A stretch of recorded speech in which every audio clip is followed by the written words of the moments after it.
Assalamualaikum warahmatullahi wabarakatuh. Pada kesempatan kali ini saya akan coba sharing mengenai eh, pentingnya di dalam usaha tanpa berhutang ya teman-teman. Ya mungkin ini sharing dari saya. Alhamdulillah saya sudah berjalan usaha kurang lebih 5 tahun ya. Dan alhamdulillah kami tidak berhutang atau tidak melakukan proses hutang sama sekali ke sales atau supplier ya. Ada beberapa ini ya cerita ya teman-teman. Yang pertama eh, ketika awal kami buka usaha toko sembako serba ada ini, ya kami bisa dibilang memiliki pengalaman nol ya teman-teman. Karena memang kami nggak punya basic di dalam jualan sembako ini, nggak punya pengalaman apa-apa di dalam jualan toko sembako sebelumnya. Ya. Awal kami buka eh, itu otomatis yang kami lakukan adalah datang ke toko yang kelihatannya cukup besar, yang kelihatannya juga seperti grosir. Ya, itulah pertama kali kami datang dan lalu kami belanja di situ, kami ya belajar di situ, belajar nanya harganya, harga jualnya berapa, kalau jual ke konsumen berapa, harga belinya berapa, kita nanya ke dia.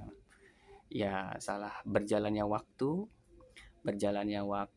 kami terus belanja berbulan demi bulan, bahkan mungkin sempat setahun 2 tahun, dan paling lama kita belanja dengan dia itu kurang lebih 3 tahun kurang lebih. Nah, selama proses belanja itu ada yang kami amati, dan inilah salah satunya yang mungkin jadi pelajaran buat kami sendiri sih ya. Ya, salah satu prinsip kami dalam berusaha adalah tidak berhutang. Nah, saya perhatikan kebanyakan warung sembako atau kebanyakan toko sembako itu memanfaatkan hutang terhadap eh, sales yang datang. Jadi kalaupun ada sales yang datang, biasanya sales itu memberikan plafon hutang kepada toko-toko. Jadi ada yang diberikan hutang eh, ya sedikit demi sedikit makin banyak gitu. Begitu juga dengan toko yang tadi tempat saya belanja. Dia diberikan plafon hutang yang semakin banyak atau semakin besar seperti itu.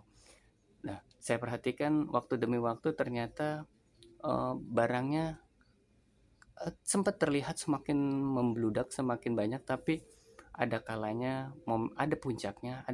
puncaknya. Ini puncak terakhir kami kerjasama itu yaitu nggak sampai 3 tahun ya, nggak sampai 3 tahun. Akhirnya ya singkat cerita, langganan kami tersebut ya sharing dengan pribadi ya, yang bersangkutan kesulitan untuk membayar tagihan dari sales ya, karena barang yang ada di toko sembakonya itu bisa dikatakan bukan barang milik dia sendiri semuanya, tapi barang yang ada tokonya sebenarnya adalah barang dari para sales-sales yang mungkin belum dibayar seperti itu ya. Saya berani mengatakan seperti ini karena yang bersangkutan cerita ke saya karena kesulitan membayar tagihan dengan mekanisme dia memiliki hutang terhadap sales-sales begitu, bahkan semangat semangat sekali untuk berhutang terhadap sales-sales. Nah, kalau kami alhamdulillah tidak melakukan seperti itu, walaupun ada ya, walaupun mungkin eh, awalnya yang bersangkutan cerita, ayolah ambillah peluang dari sales sales itu, ambil tawaran barang-barang itu, ambil ya. Tapi kami berprinsip tidak ada bisnis kami yang kita lakukan secara hutang seperti itu dengan sales seperti itu.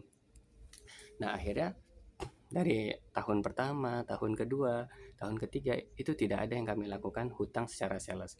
Walaupun mungkin ada beberapa sales yang menawarkan ke warung kami, menawarkan untuk uh, hutangan.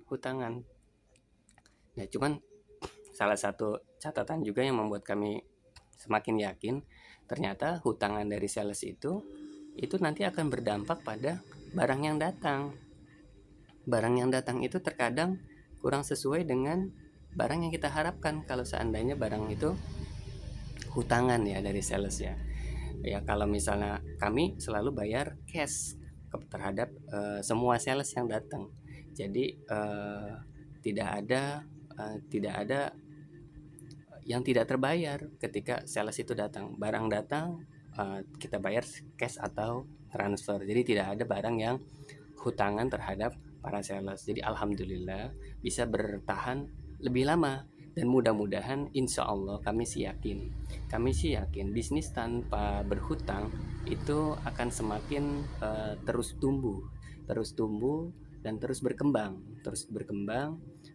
karena apa yang ada di warung kita, apa yang ada di toko kita, jumlahnya semakin meningkat, semakin bertambah ketika memang itu barang milik kita sendiri dan kita lebih leluasa dalam mengelola barang itu.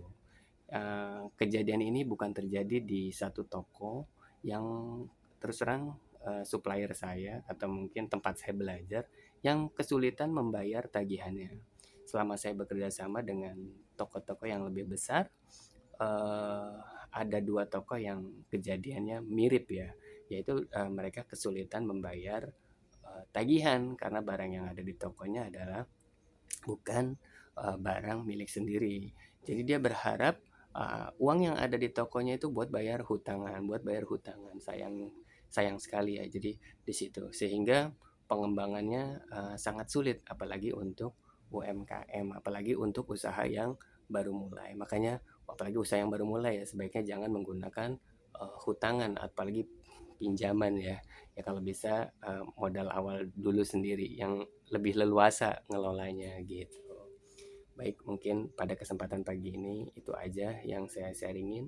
Ya sebaiknya kita kalau ini jangan berhutang ya, jangan berhutang di dalam mengelola usaha.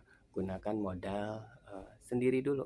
Apa yang kita punya itu yang kita lakukan berdasarkan modal apa yang ada di kita dulu aja gitu. Ya sedikit-sedikit bersabar terus berusaha semaksimal mungkin dengan mengatur keuangan sebaik mungkin. Itu aja dari saya. Semoga bermanfaat. Assalamualaikum warahmatullahi wabarakatuh.